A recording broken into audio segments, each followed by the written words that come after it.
Hello, I am Brian Foster, and I'm talking about a small snippet from the Bible and showing to you what this actually means when you understand Spiritism and how it reveals the processes and organization of the spirit world and who is Jesus Christ and who we are. Before I begin, please hit the subscribe, the bell button so you can be notified, and the like. It helps me with the algorithm. Please leave your comments and let me know of other things you'd like me to talk about. Now, in a previous video, I talked about the mother who asked her two sons to sit on the left and right. And I exposed how that was, that's ridiculous. They have a lot of training to do before they can get to that level. Now, this next part then is about how the apostles reacted to this. They were like, I don't think so. Let me read the verse. This is Matthew chapter 20, verses 25 to 28. But Jesus called them unto him and said, You know that the princes of the Gentiles exercise dominion over them, and that they are great exercise authority upon them. But it shall not be among you, but whosoever will be great among you, let him be your minister, and whosoever will be chief among you, let him be your servant. Even as the Son of Man came not to be ministered unto, but to minister, and to give his life a ransom for many.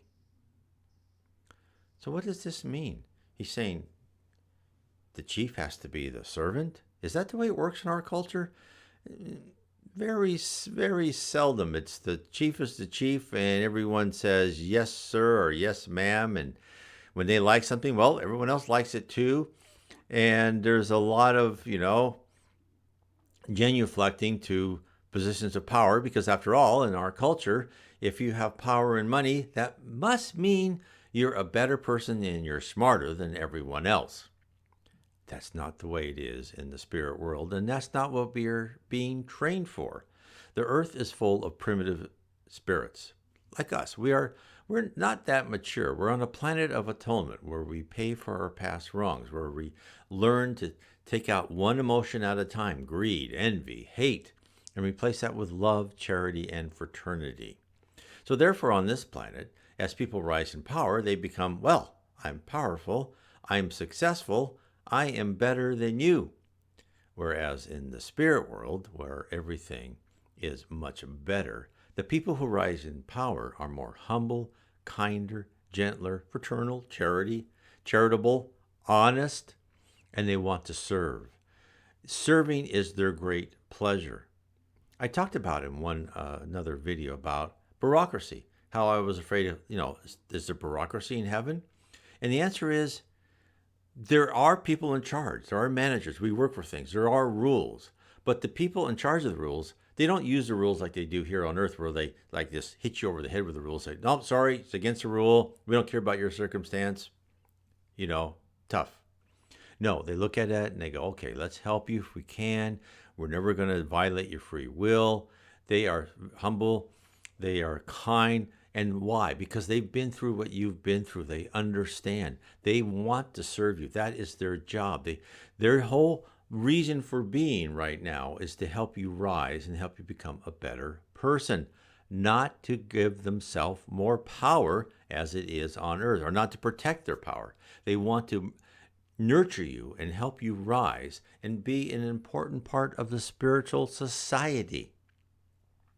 And this is what organized religion so often, not all the time, and there's many people who don't, but they believe that, the organized religion, that the people in charge of the religion, that the people who go to their churches or temples or whatever, they're there to serve them, just like the Pharisees thought all the peasants, the Jewish peasants, were there to serve them. And in the Catholic Church, the bishops and the cardinals, well, all these peasants, coming to church, they're there to give us what little money they have and to serve us. And of course, that is why the spirit world had in St. Francis of Assisi incarnated on earth to show them that, the church is there to serve people, not to be served. Now, did they learn from that lesson? Unfortunately not. I'm sure they've gotten better in many places, but that is the aim of the spirit world, is for people to serve. This is why, Jesus Christ died on the cross for us. He still is working for us 24 hours a day, every moment, every minute. He looks at our future. He guides our future. He looks at our past. He looks at our deep within our personalities. He and all of his ministers within this small campus where they know every student and they know their thoughts and they know, oh, we need to help this person. He's kind of going off the rails a bit. So this is why it is so important to understand what Jesus said. He says, no, the chief among you, let him be your servant.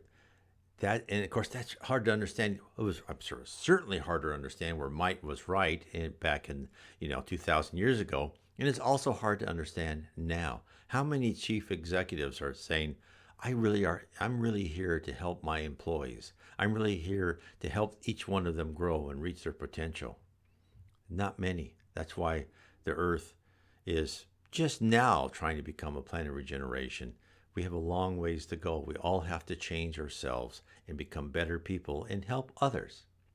If you'd like to know more about heaven and Jesus Christ, I recommend my book, Heaven and Below. It's book 1 of a series of 3 books talking about heaven, talking about spirits, what are the attributes of spirits, and how spirits guide us.